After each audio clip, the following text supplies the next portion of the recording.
Yaya mga do. Oh, nakita nyo, ang dami ng tumutubo, no? Pakita ko lang sa inyo sa likod. So, eto na tayo, no? So, sa mga nakakapanood sa akin dati, yung vlogs ko talaga, more likely before, is about politika. Pag nagla-live ako, politika talaga. So, pamparelax is halaman. Kasi, kailangan na, PP, double P po yun. Since ngayon ginagawa nila tayong PP, oh, para maging pipit bulag ka, the best yan sa Pilipinas ngayon. But anyway, eto na tayo, no? Eto na yung mga basura natin tinatambak, no?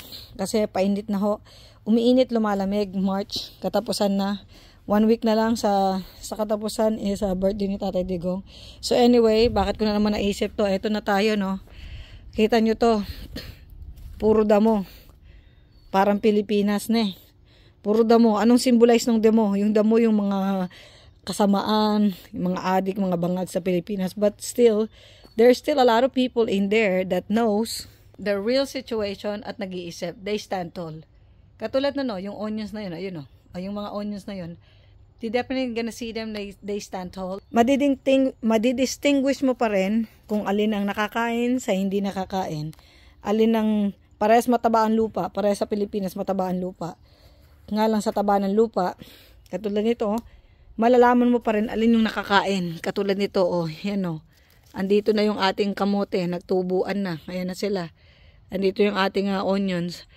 So, anyway, this kind of damo, mga salot talaga.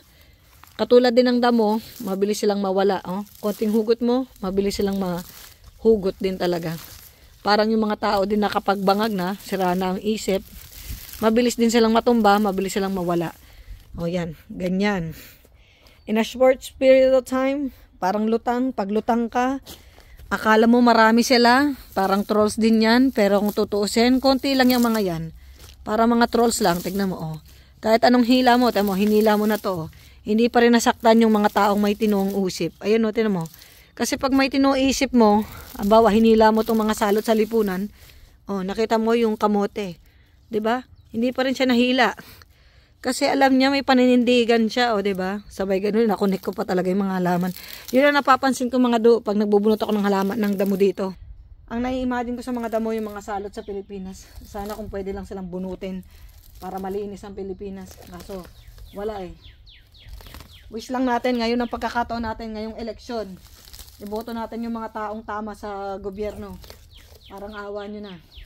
Kasi pag nagbumoto pa kayo sa alyansa ni Bangag, tsak yan. Kung gaano karami yung damo dito, ganyan din. Parang ganyan din. Ang dami ng sabog sa Pilipinas, konti na lang matino. Parang ganyan. Konti na lang matino, karamihan sabog. 'Di ba? Sabog na sabog yung mga damo. Ngayon, kung ikaw wala, hindi ka nakikialam sa buhay politika at sa nangyayari sa Pilipinas, ganyan. Papalibutan ka ng maraming sabog. Papalibutan ka ng maraming salot. Yan, ganyan, no? Kung hindi mo tatanggalin yan sa buhay mo, yung mga magaganda mong halaman, papalibutan ng mga salot. Diba? Parang ganyan. Parang garden lang din natin yan. Pag yung garden mo, hindi mo aalagaan, hindi mamumunga at hindi gaganda, yung mga halaman mong may pakinabang. Kasi bakit ka mo? Yung mga ganitong damo, sila yung mga salot, sila yung kumakain ng sustansya ng lupa mo. O, diba? Kaya kailangan talaga, lilinisan natin yung ating garden, no? At yung mga salot na yan, katulad nga ng ginawa ni President Duterte, wala naman silang kwenta, dapat talaga ilagay lang sila sa basura. Ganyan. Para at least maging pataba sa lupa. Katulad ng vlogs ng mga foreigner dito, no? Sa Pilipinas lang nagkaroon na yung tumutulig sa drug lords, yung naninira sa Pilipinas, kinulong. Tapos yung mga salot, ayun, pakawalan sa labas, yung mga adik, mga kriminal, yun pakawalan. Yung tumutulig sa masama, ikulong yan. Ibang klase, di ba? Oh, anyway. Ayan, tatanggalin natin yung mga salot para makita natin yung mga bagay na may pakinabang.